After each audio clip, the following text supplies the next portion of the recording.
जय राम हरे राम राम जय राम हरे जय जय जय लक्ष द्या कीर्तनाकडे. मायबाप काय शक्य आहे तुम्हाला ना कशाचा योग करू शकतो? अरे तुम्ही सर्व मंडळी थोडं लक्ष द्या माझ्या कीर्तनाकडे.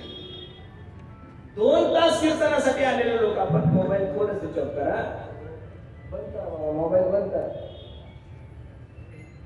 2 तास कीर्तनासाठी आलेले लोक आपण आपल्या तोंडात तंबाखूचा त्याग होत नाही महाराज, आपल्या तोंडात त्या गुटख्याचा त्याग होत नाही.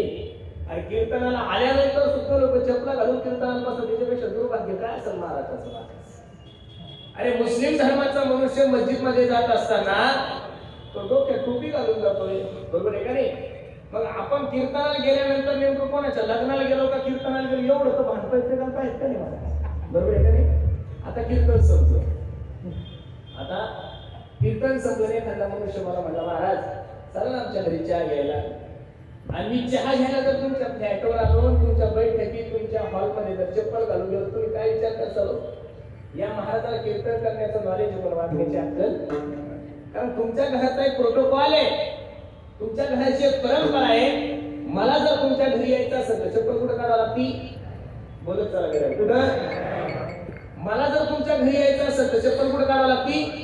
मग कीर्तनाला येत असेल तर महाराजाच्या अंगावर चप्पल घालून यायची का? काहीतरी नेम असेल का नाही परमार्थामध्ये? हे बघा माझी विनंती करायला तुम्हाला लक्ष देऊन कीर्तन ऐका. जेवढी हिंदू धर्माची विटंबना आपण लोकांनी केली तेवढी दुसऱ्या लोकांनी केलीच नाही. आतापर्यंत जेवढं चुकीचं वागलो, जेवढे हिंदू लोक आपण चुकीचं वागतो तेवढे दुसरे लोक वागत नाहीये. अरे तुमच्या सोबत राहणारा मुस्लिम समाज, तुमच्या सोबत राहणारा जैन समाज, तुमच्या सोबत राहणारा बौद्ध समाज आहे, तुमच्या सोबत राहणारा ख्रिश्चन समाज, इथं बसणाऱ्या सगळे हिंदू बांधवांना माझा छोटासा प्रश्न आहे. कधी तुम्ही एखाद्या मस्जिदवर हिंदी गाणं ऐकलं का दादा? अरे त्या मस्जिदवर नमाज सोडून तुम्हाला दुसरं कधीच काही ऐकायला भेटणार नाही. मग बसणाऱ्या सर्व मंडळीला माझी विनंती आहे, मुस्लिम धर्माचे लोक जर त्यांच्या मस्जिदवर हिंदी गाणे लावत नाही, 1 बौद्ध धर्माचे लोक त्यांच्या बौद्ध विहारावर हिंदी गाणे लावत नाही, 2 ख्रिश्चन धर्माचे लोक जर त्यांच्या चर्चवर हिंदी गाणं लावत नाही, 3 जैन धर्माचे लोक जर त्यांच्या जैन मंदिरावर हिंदी गाणं लावत नाही, 4 तर माझ्या भगवंताच्या उत्सवामध्ये, माझ्या नवरात्र मातेच्या उत्सवामध्ये, माझ्या गणपती बाप्पाच्या उत्सवामध्ये तुम्हाला हिंदी गाणे लावण्याचा अधिकार दिला कोणी? हा सगळ्यात मोठा प्रश्न आहे. मी मगाशी तुम्हाला बोलून गेलो, आपलं वाटलं तो आपल्या लोकांनी केलं तो दुसऱ्या लोकांनी केलं नाही. मी तर नेहमी भगवंताच्या दरबारात गेलो की भगवंताला हीच विनंती करतो, हे भगवान, हे भगवान मुझे अपनों से बचाओ औरों को तो मैं देख लूंगा. बरोबर आहे का नाही? म्हणून सर्वांना माझी विनंती, योगाच्या मार्गाचं अनुकरण करणं तुम्हाला शक्य नाही हो महाराज, या योग सोडून. म्हणून योगाच्या वाटा जे निघाले का सुबसाता या दुःखाची वाटा भागाला ही एक ओळी तुम्हाला दिली आणि हरिपाठाचं प्रमाण दिलं. योग याग विधी येणे नोये वायाची उपाधी जन्म धर्म. काही लोक म्हणतील आम्ही कर्मकांड करू. काय कर्मकांड करणार आहे महाराज आपण? शक्य नाहीये. जो ब्राह्मण आहे त्याने त्रिकाल संध्या केली पाहिजे. किती वेळेस संध्या केली पाहिजे? त्रिकाल. जशी ब्राह्मणाची संध्या आहे तशी ज्याच्या गळ्यामध्ये पवित्र तुळशीची माळ आहे, बरोबर नको म्हणा, ज्याच्या गळ्यामध्ये पवित्र तुळशीची माळ आहे, ज्याच्या कपडावर गोपी चंदन टिळा आहे, जो पांडुरंग परमात्म्याचा स्वतःला म्हणून घेतो, तो वारकरी संप्रदायाचा पाईक म्हणून घेतो, नाही 2 वेळेस हरिपाठ पण 1 वेळेस हरिपाठ केला पाहिजे. आपले संध्याचे नाव महाराज केलीच पाहिजे. मग कर्मकांड अवघड आहे, योग अवघड आहे. काही लोक म्हणतील आम्ही यज्ञाधिक कर्म करू. काय यज्ञाधिक कर्म करणार आहे महाराज? राजसू नावाचा यज्ञ ज्यावेळेस पाची पांडवांनी केला त्यावेळेस यज्ञामध्ये तुपाची धार हत्तीच्या सोंडासारखी होती.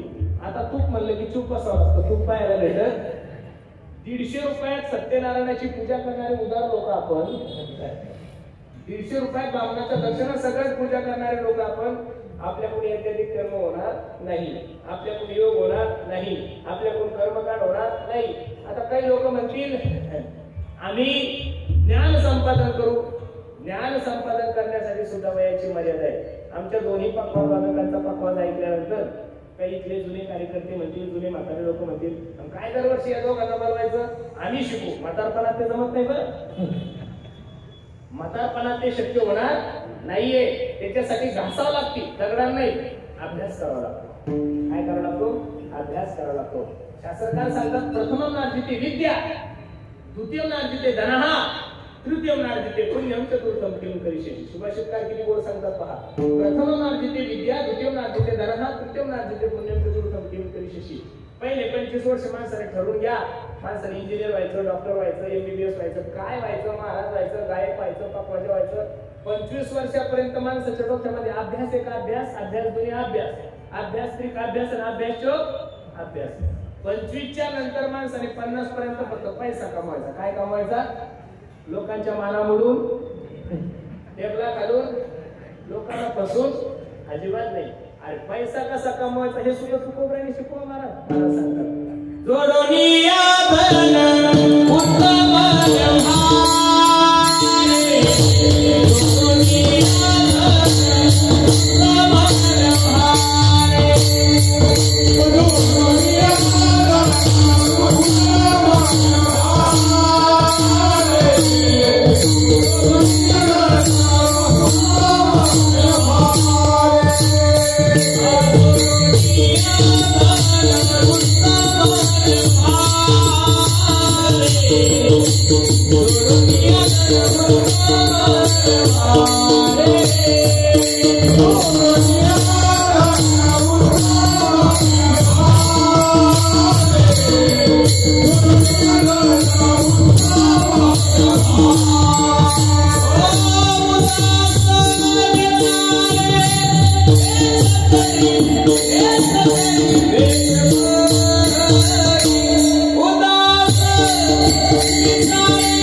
धन उत्तम व्यवहारे, जोडोनिया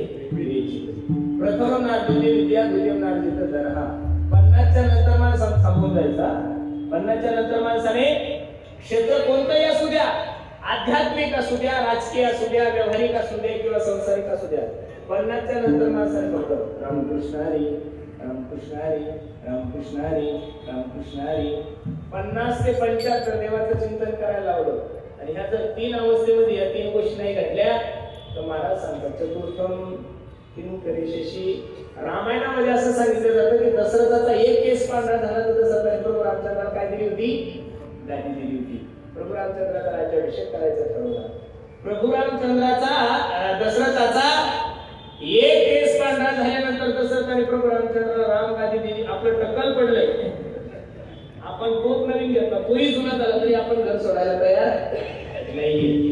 प्रथम नार्जिते विद्या, द्वितीय नार्जिते धनः, तृतीय नार्जिते पुण्यम चतुर्थम किम करिष्यसि.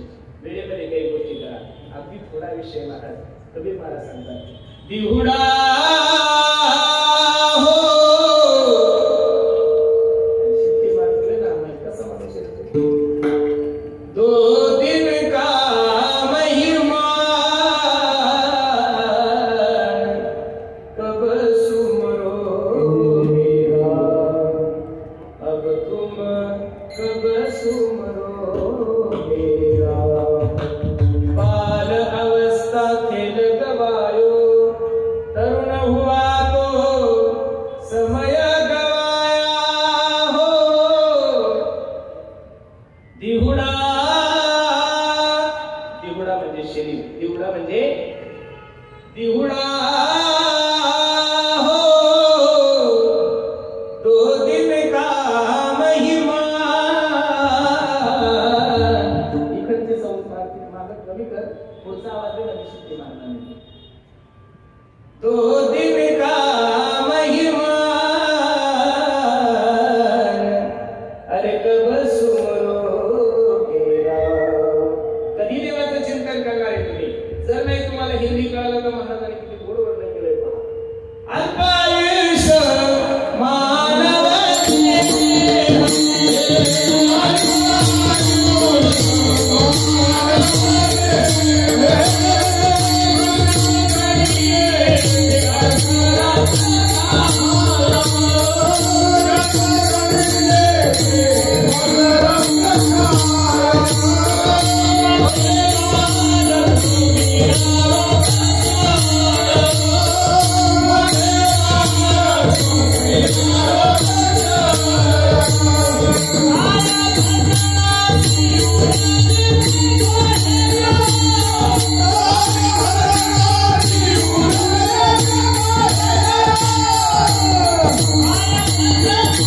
Thank